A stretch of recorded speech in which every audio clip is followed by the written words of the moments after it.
अस्सलाम वालेकुम। मेडिकैम प्रेजेंट्स खेलो Pakistan HBL PSL 9 powered by the orchid school and me body spirits all about me. इसके साथ मैं हूं आपका मेज़बान डॉक्टर बुलंद इकबाल। नाज़रीन, आपको बताते चलें कि कल जो मैच खेला गया पेशावर ज़ल्मी और इस्लामाबाद यूनाइटेड के दरमियान, वो पेशावर ज़ल्मी जो है वो जीतने में कामयाब हो गई टीम और इस्लामाबाद यूनाइटेड को एक दफ़ा फिर शिकस्त का सामना करना पड़ा। पेशावर ज़ल्मी आहिस्ता आहिस्ता अपनी पोजीशन भी स्कोर बोर्ड पर अच्छी बनाते जा रहे हैं।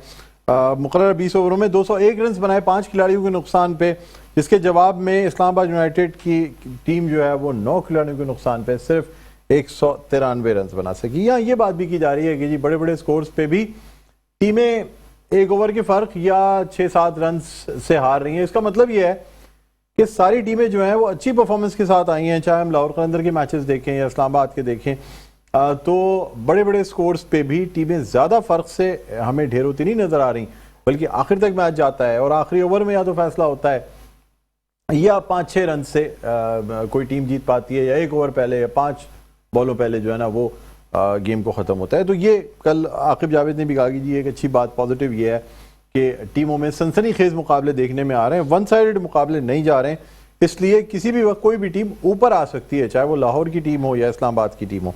बहरहाल नाज़रीन, इससे पहले कि अपने आज के इस मैच पे बात करें, अपनी जो हमारे गेस्ट हैं उनका तारुफ आपसे कराना चाहूँगा। मेरे पहले गेस्ट अच्छे कमेंटेटर हैं, क्रिकेट एनालिस्ट हैं, स्पोर्ट्स जर्नलिस्ट हैं, रियाजुद्दीन साहब हमारे साथ मौजूद हैं। अस्सलाम वालेकुम रियाज भाई, खुश आमदीद कहते हैं सर, बहुत बहुत शुक्रिया सर तशरीफ लाए। नाज़रीन, इसके अलावा हमारे साथ एक और अच्छे क्रिकेटर, अच्छे स्पोर्ट्स एनालिस्ट मौजूद हैं, मिर्ज़ा कमर बेग साहब। अस्सलाम वालेकुम। वालेकुम अस्सलाम। मिर्ज़ा साहब खुश आमदीद कहते हैं सर, आप कैसे हैं? अल्लाह का करम, बिल्कुल आपकी दुआएं चाहिए। नाज़रीन, इसके अलावा हमारे साथ हमारे रेगुलर पार्टिसिपेंट हैं नवीद ज़मीर साहब। अस्सलाम वालेकुम सर। वालेकुम अस्सलाम। नवीद भाई खैरियत से हैं? फर्स्ट क्लास हैं, अल्लाह का बहुत करम। चलें, एंजॉय कर रहे हैं मैचेस? बहुत ज़्यादा सर। चलें, गुड है गुड है। इसके अलावा नाज़रीन हमारे साथ मौजूद हैं last but not the least Farhan Farid Raju साहब। अस्सलाम वालेकुम। वालेकुम सलाम डॉक्टर साहब, खैरियत से हैं आप? अल्हम्दुलिल्लाह, अल्लाह का आज लग रहा है सर्दी बाहर ज़्यादा है सर। एकदम से कराची के अंदर फिर दोबारा से तेज़ हवाएं चलना शुरू हो गई, तो ये चीज़ें ड्रेसिंग वापस दोबारा आ गई है।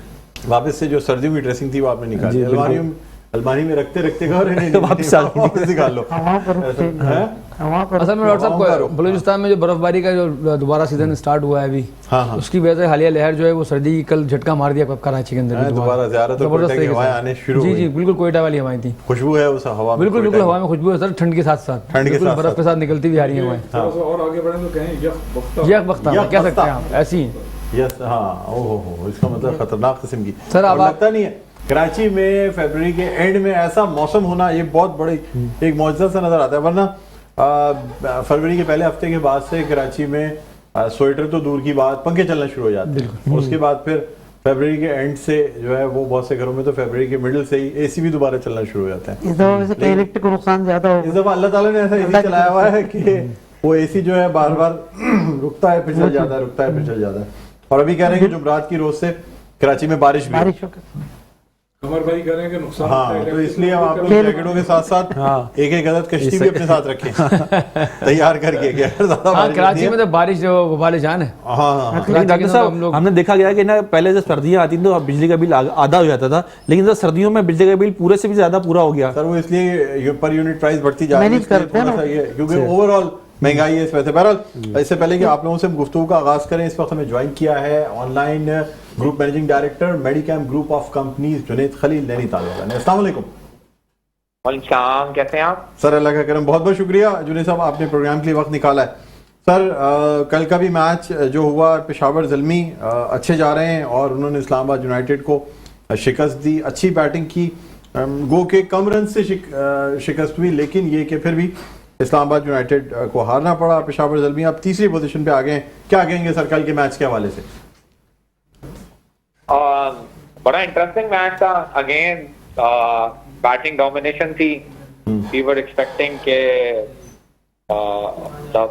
बैटिंग जो ना बहुत ज्यादा डोमिनेट ना करे, क्योंकि अगर हम इस्लामाबाद की बॉलिंग लाइनअप देखें, नसीम शाह, इमाद वसीम, टाइम मिल्स, खुद शादाब खान, फुल पैक जो है ना वो बॉलिंग लाइनअप थी इनके पास। कंप्लीट जो है ना वो 5 जो है ना वो इंटरनेशनल बॉलर जो है ना उनके पास मौजूद थे। पार्ट टाइमर में Agha Salman overall, but I think a very mature inning by Babar Azam. हमेशा से लोग उसको क्रिटिसाइज करते हैं, बट आई थिंक ये सीजन जो है ना बाबर आजम जो है ना ये प्रूव कर रहे हैं कि he is a class batsman and plus a responsible captain as well. Sir Babar Azam के जो कलम ने शॉट्स देखे हैं वो बहुत ही जबरदस्त शॉट्स देखने को मिले और कहा जा रहा है मजीद इम्प्रोवाइज कर रहे हैं जिस तरीके से उन्होंने 111 रन बनाए, क्या कहेंगे आप? और नॉट आउट रहे। हाँ बिल्कुल ठीक कह रहे हैं। अगर आप देखें तो ओपनिंग पार्टनरशिप के अलावा बहुत ज्यादा जो है ना लोग कंट्रीब्यूट नहीं कर सके। मतलब बाबर और साइम की जो है ना वो अच्छी पार्टनरशिप थी और उसके बाद सबका जो है ना बहुत ही एवरेज स्कोर रहा। वहां पर बाबर आजम ने जो है ना 176 स्ट्राइक रेट से जो है ना वो रन बनाए। और फिर नॉर्मल बाबर आजम की जो बैटिंग के अंदर जो है ना क्लास तो शामिल है कि वो बिल्कुल मैरिट के ऊपर जो है ना वो सारी चीजें खेलते हैं। एक आध चीज उनको ये सीखनी चाहिए कि जब बॉलर्स की जो है ना लाइन और लाइन बहुत ज्यादा अच्छी हो जाए तो किस तरीके से उसका रिदम तोड़ा जाता है। जैसे साइम अयूब जो है ना डिफरेंट किस्म का शॉट मैन्युफैक्चर करते हैं या जितने भी इंटरनेशनल प्लेयर्स हैं वो बेसिकली पैडल स्वीप वगैरह टाइप की चीजें जो है ना वो मार देते हैं। और मतलब ये चीजें जो है ना बाबर आजम को थोड़ी सी जो है ना वो प्लेटफॉर्म है जिसके ऊपर उनको ये सारी चीजें सीखनी चाहिए पीएसएल खास तौर पे। ठीक है। अच्छा सर क्या कहेंगे, शादाब खान सर नहीं आ पा रहे अपने रिदम में और मेरे ख्याल में आपके ख्याल में क्या यही वजह है इस्लामाबाद यूनाइटेड की हार की? I personally think it was a very close match। हार जीत जो ना वो किसी की भी हो सकती थी। अगर आप देखें तो एक टाइम के ऊपर जो ना इस्लामाबाद डोमिनेट कर रहा था, वो आखिरी ओवर के अंदर जो ना 2 विकेटें एकदम साथ गिरी आजम खान की और मुंड्रो की। हाँ तो वो I think that was a turning point. और please don't take away credit of Arif Yaqoob के इतनी बड़ी बैटिंग लाइनअप और इतना बड़ा प्लेटफॉर्म, एक अनकैप्ड प्लेयर जिसने आज तक पाकिस्तान नहीं खेला और उस तरीके से आके इस जहां पर सबकी धुलाई हो रही हो वहां पर आके 5 विकेट लेकर जाना, वो भी एक ऐसे मुकाम पर जहां पे ऑलमोस्ट पिशावर हार चुका था, वहां से उन्होंने कमबैक दिलाई। ठीक है। तो सर अब क्या समझते हैं, अब जो स्कोर बोर्ड हम देख रहे हैं, एक तो सबसे बढ़ के लाहौर के लिए ऊपर आना माफ कीजिएगा सर बहुत मुश्किल लग रहा है। 5 मैचेस लाहौर की टीम हार चुकी है, 5 मैचेस बाकी हैं, क्या समझते हैं आप? देखें नो डाउट बात तो आप बिल्कुल ठीक कह रहे हैं। बिल्कुल लाहौर के लिए जो ना कमबैक जो ना वेरी डिफिकल्ट। पॉइंट टेबल के ऊपर आप जिस तरीके से देख रहे हैं, जिस तरीके से सारी टीमें डोमिनेट कर रही हैं, बट ओवरऑल जो ना एक विन की गुंजाइश है। जैसे वो एक मैच जीतेंगे खुद ब खुद जो ना वो रेस में शामिल हो जाएंगे। वो मैच जितने जल्द से जल्द जीत लें उनके लिए बहुत ज्यादा इम्पॉसिबल होना और बेसिकली लीग के लिए भी अच्छा है कि वो एक मैच जीतें ताकि इंटरेस्ट जो ना वो डेवलप हो और बेसिकली हमें भी नजर आए कि भाई क्वालिफाइंग राउंड के अंदर कौन क्वालिफाई कर रहा है। बट ओवरऑल अगर आप फिलहाल करंट पोजीशन देखें तो मुल्तान और कोयटा जो ना वो डोमिनेट कर रहे हैं पॉइंट टेबल के ऊपर।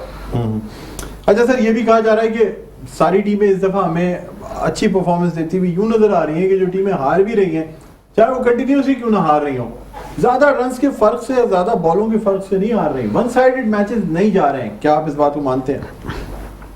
आप ठीक कह रहे हैं। लाहौर के साथ थोड़ा सा ड्रॉबैक यही हो रहा है कि वो फिनिशिंग नहीं कर पा रहे। अगर हमने उनके सारे मैचेस देखे तो बहुत ही क्लोज फाइट हो रही है। ऐसा नहीं है कि कहीं हम वन साइडेड जो ना वो लाहौर जो ना वो मैच हार रहा। सेम इस्लामाबाद के साथ भी कल यही हुआ कि काफी क्लोज मैच था और जीतते जीतते जो ना वो पेशावर जो ना वो मैच जीत गया, which is a good sign of cricket। It's a good sign for a public और पब्लिक का इंटरेस्ट इन सारी चीजों से और ज्यादा जो ना वो बढ़ेगा और बढ़ भी रहा है। सर आज का मैच बड़ा इंपॉर्टेंट है, लाहौर कलंदर्स वर्सेस मुल्तान सुल्तान्स। और एक तरफ मुल्तान सुल्तान सबसे टॉप की टेबल की टीम है और लाहौर कलंदर इस वक्त सबसे डाउन है पॉइंट टेबल पे। क्या कहते हैं सर, लाहौर कलंदर को बहुत अज़म के साथ, बहुत यानी फाइटिंग स्पिरिट के साथ उतरना पड़ेगा मैदान में?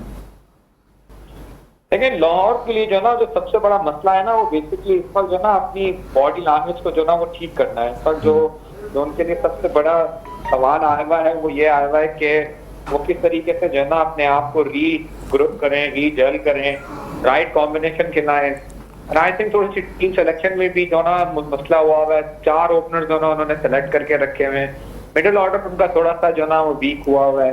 बॉलिंग इनको पहले ही जो ना राशिद खान की सूरत में एक झटका पड़ा हुआ था अब जो उनका सेकंड स्टार बॉलर है वो भी जो है ना आपका इंजर्ड हो गए, हारिस रऊफ। तो overall I think they have to recruit.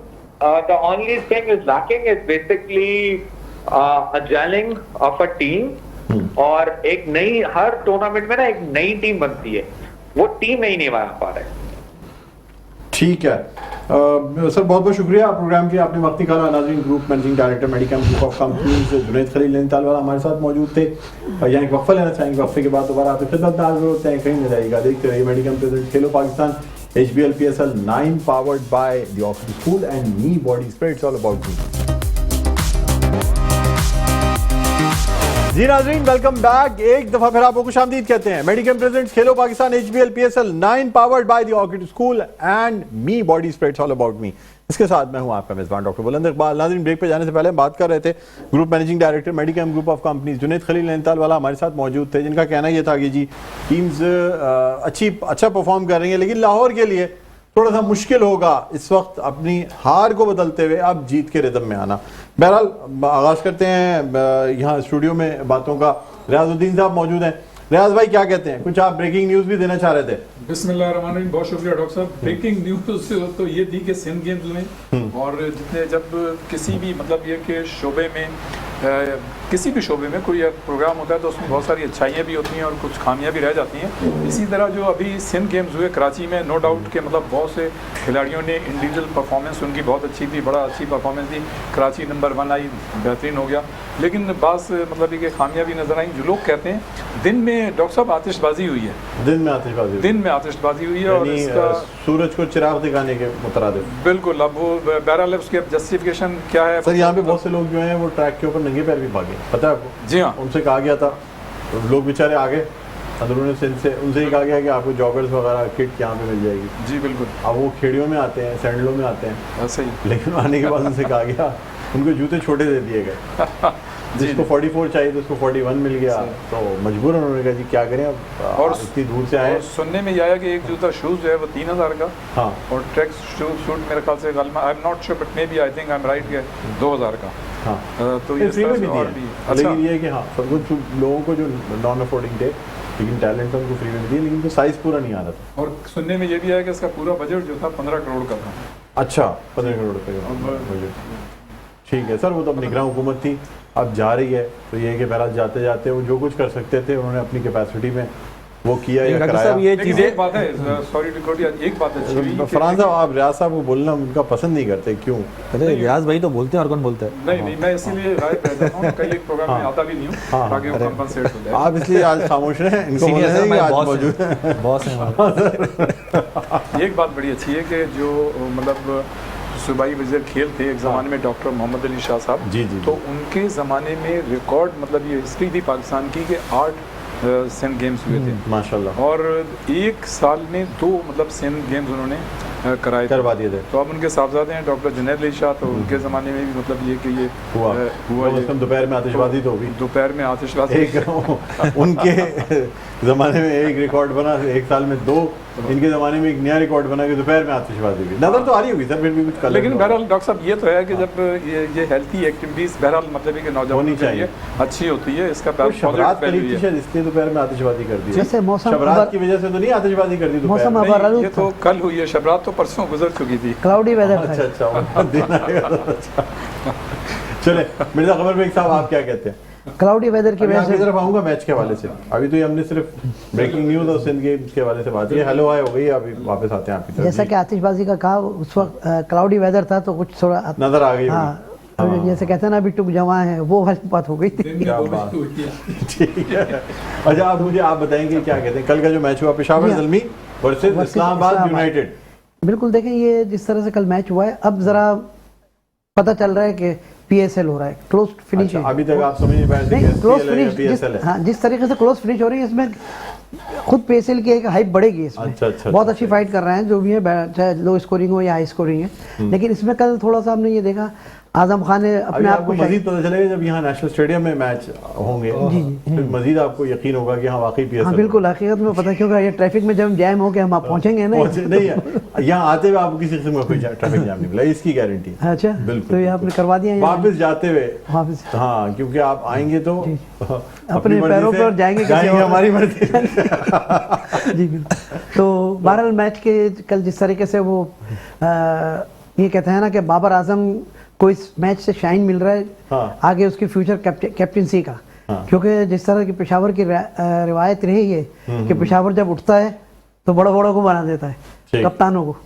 तो बहरहाल इसमें ये उसने बहुत अच्छी बैटिंग भी की और कप्तानी भी की सर, बहुत तरीके से। लेकिन जी वो जो उसने जो ओवर दिया है याकूब को, जिस मौके पे दिया है, और याकूब ने वो किरदार अदा किया है जो राइट आर्म लेग स्पिनर का होता है कि फ्लाइट से रिसीव करके बल्लेबाज को क्रीज से बाहर निकालना और आउट करना, और यही राइट आर्म लेग स्पिनर की खूबसूरती है जो उसने कल दिखाई है।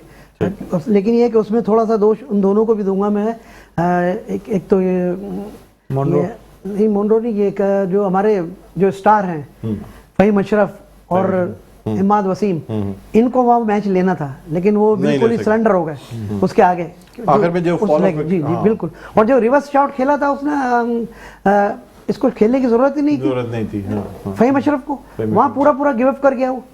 अब उसने खैर जाहिर है उसके उस बंदे ने बहुत ही अच्छी जो राइट आर्म लेग स्पिनर का जो क्लास, तो रिवर्स स्वीप आदमी बहुत रिलैक्सेशन में खेलता है, बहुत फ्रस्ट्रेशन में खेलता है। और देखें ना 180 पे सिर्फ 3 आउट थे। ठीक है, अब पूरे 180 6 खिलाड़ी आउट हो गए, 13 रन के, बिल्कुल 13 रन पे, जिसमें से 4 उसने आउट किए एक ही ओवर में। बिल्कुल सही, मैच को बिल्कुल लिटा दिया, फ्लैट कर दिया, बिल्कुल बहुत ही आला। वो जितना उसकी तारीफ की जाए कम है, क्योंकि अब देखिए इंशाल्लाह ये जिस तरह से इस्लामाबाद थोड़ा सा इन हुआ है, लाहौर को उसने बिल्कुल, अब लाहौर के चांसेस बहुत मध्यम हो गए हैं, क्योंकि लाहौर ऊपर आ गई है, इस्लामाबाद ऊपर आ गई है। चले आपसे जानते हैं सर, आप बड़ी खामोशी से बैठे हुए थे, अपने कमेंट्स छुपा के, जो मैं कमेंट्स दूंगा मैं सुन रहा था असल में। असल में कल के मैच के अंदर बहुत ही शानदार परफॉर्मेंसेस देखने को मिली हैं, स्पेशली फॉर आजम खान और साइम अयूब।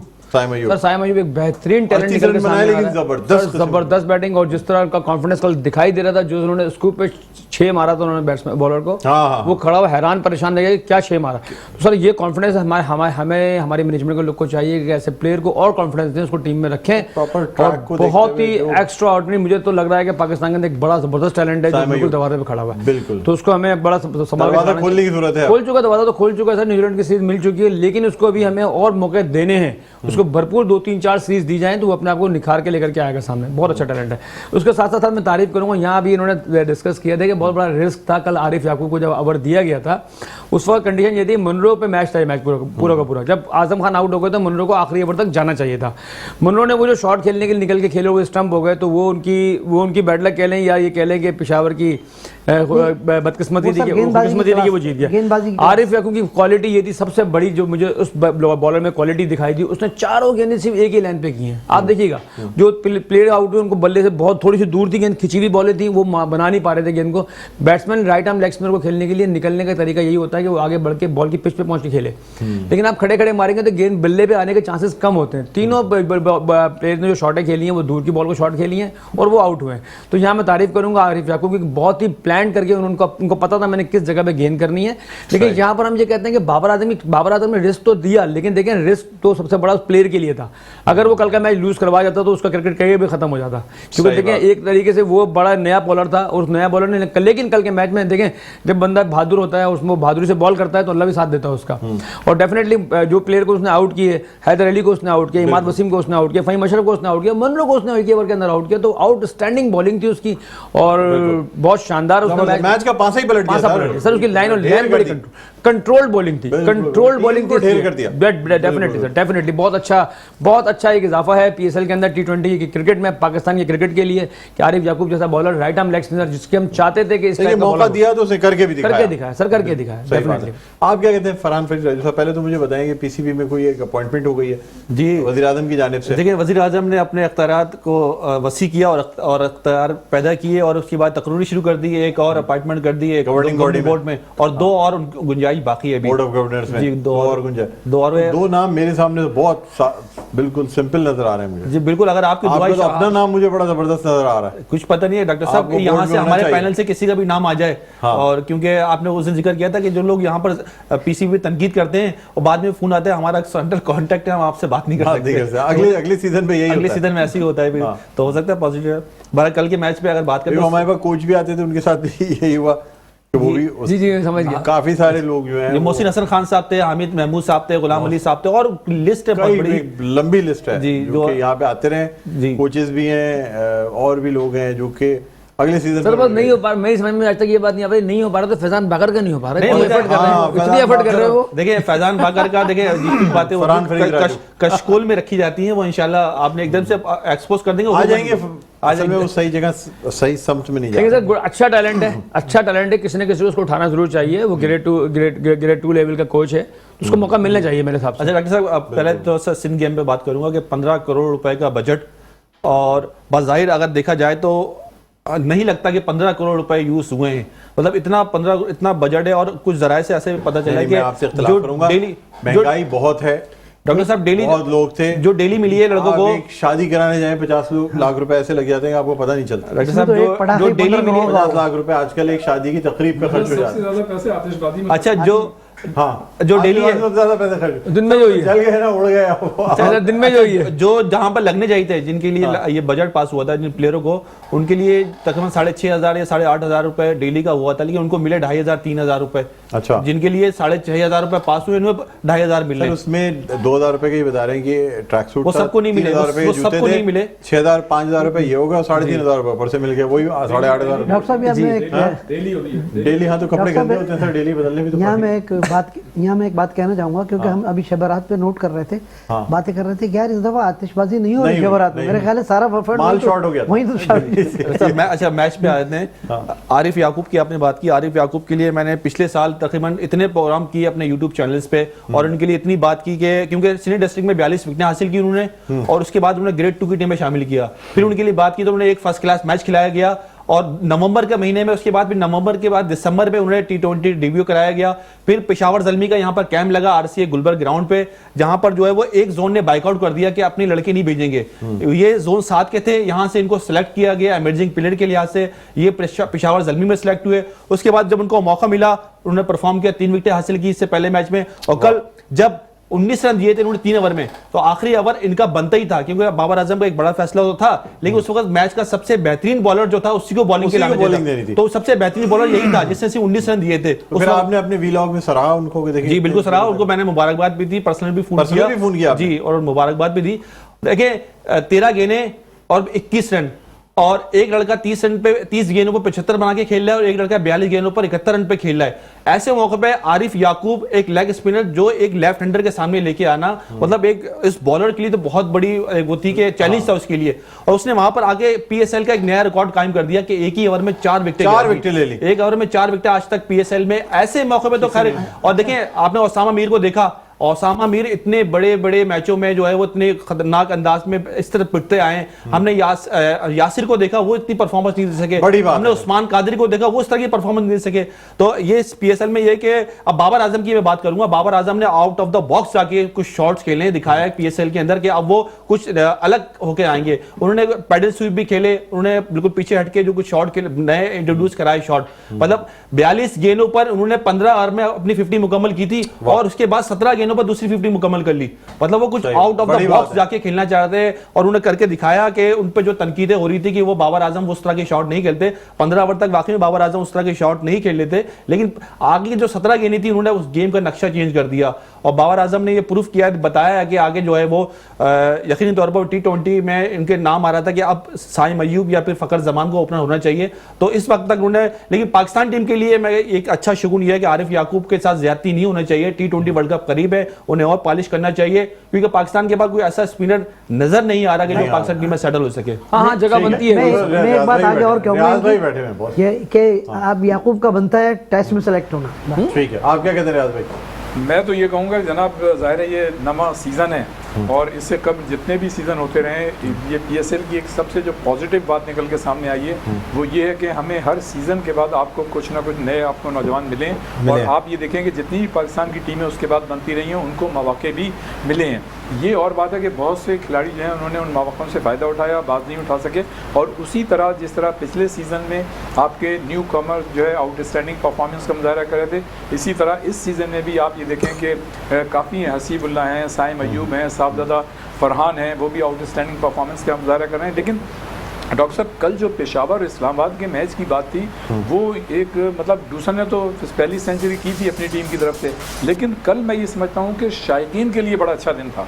हमने शायद इस जानिब गौर नहीं किया, हम सिर्फ अभी तक ये देख रहे थे कि कौन सी टीमें जीत रही हैं, कौन सी हार रही हैं। लाहौर हार रही है, मुल्तान जीत रही, मुल्तान की ऊँची परवाज़ जा रही है। लेकिन कल का जो मैच था वो शायकीन के नुक्ते नज़र से जिस तरह से चौके और छक्के लगे हैं, जिस तरह साइम अयूब ने मतलब बैटिंग की है, जिस तरह से बाबर आजम ने, जैसा कि अभी जिक्र हुआ कि उन्होंने हर मतलब हर जाविये पे उन्होंने शॉट खेले हैं, बड़े अच्छे मतलब उनका फुटवर्क जो था कल काबिल दीप था, उसको वो देखने से ताल्लुक़ रखता था। इसी तरह मुनरो ने किया। फिर ख़ास तौर से आज़म खान, जिनके ऊपर ये क्रिटिसिज्म आ रहा था कि जी वो बहुत बल्कि हैं। अच्छा, मैं इसमें ये कहता हूँ कि देखें, अगर एक प्लेयर, कोई भी बैटर या बॉलर अगर आपको आउटपुट दे रहा है तो फिर मेरे ख्याल से उसकी फिजिक पे जाना ज़रूर चाहिए, लेकिन उसको इतना तनकीद का निशाना नहीं बना चाहिए। गो के फिजिकल फिटनेस मैं समझता हूँ उस पर कोई सौदेबाजी नहीं होनी चाहिए। लेकिन जो आज़म खान ने कल परफॉर्मेंस दी और जो जाहिर है मतलब बाबर आजम ने परफॉर्मेंस दी वह एक्स्ट्रा ऑर्डनरी थी। और कल पहली दफ़ा हमने देखा कि शायकीन जो थे वो सही तौर पर लुत्फ़ अंदोज़ हो रहे थे। तो मैं ये समझता हूँ कि वैसे भी अगर आप लार्जर उसमें देखें तो हमारी PSL जो है वो दुनिया का बेहतरीन ब्रांड है, उसका सॉफ्ट इमेज गया है। लेकिन दूसरी जाने आप ये देखें कि IPL जो अभी होने वाली है और न्यूजीलैंड की टीम जो पाकिस्तान अभी आने वाली है, तो उसमें न्यूजीलैंड के जो फर्स्ट क्लास बेहतरीन प्लेयर्स हैं वो IPL में शिरकत करेंगे, वो यहाँ पर नहीं आएंगे। और पाकिस्तान जो टीम आएगी वो सेकंड ग्रेड टीम होगी। तो आप इससे ये अंदाज़ा लगा सकते हैं कि ICC जो है कितना एकोमोडेट और फैसिलिटेट करती है इंडियन क्रिकेट बोर्ड को। और इंडियन क्रिकेट बोर्ड जो अपने इवेंट्स हैं वो ऐसे मौक़ों पे रखते हैं जहाँ जहाँ पाकिस्तान को उससे नेगेटिव मतलब असरात पड़ते हैं। तो मैं ये समझता हूँ कि अब जो मोहसिन नकवी साहब तशरीफ़ लाएँ, पाकिस्तान क्रिकेट बोर्ड के नए चेयरमैन हैं, यकीनन उनको जो है मतलब उनका कंफर्ट लेवल काफ़ी अच्छा है कई जगहों पे, लेकिन उनके लिए चैलेंजेस हैं। सबसे पहले उन्हें ये देखना होगा जो वर्ल्ड कप आ रहा है इंडिया ज़ाहिर है अमेरिका में और वेस्ट इंडीज़ में, उसके लिए एक आपकी अच्छी टीम होनी चाहिए। जो चैंपियंस ट्रॉफी होगी उसके लिए उनको जो है अभी से काम करना होगा। और मैं ये समझता हूँ कि ये एक बहुत बड़ा चैलेंज होगा, इसलिए कि इंडिया जो है कहीं ना कहीं लाके आपको ऐसा ना कर दे कि आप जो है फिर हाइब्रिड मॉडल पे चले जाएं। पहले से ही उसका वो करना पड़ेगा। जब प्रेडिक्शंस की तरफ जाते हैं और अब जो आज का मैच है उस तरफ जाएंगे, तो लाहौर वर्सेस मुल्तान एक बड़ा इंपॉर्टेंट मैच है, क्या कहते हैं सर? देखिए, ये समझे लाहौर के लिए तो हम कहते हैं ना बढ़ गया, जो टूर्नामेंट ही बढ़ गया। लेकिन अभी एक बहुत ही एक मुर्दे में जान डालने वाली बात है। लाहौर ने आज मैच जीत लिया तो उसके लिए जीत के अलावा तो कुछ है ही नहीं, हार गए तो गए।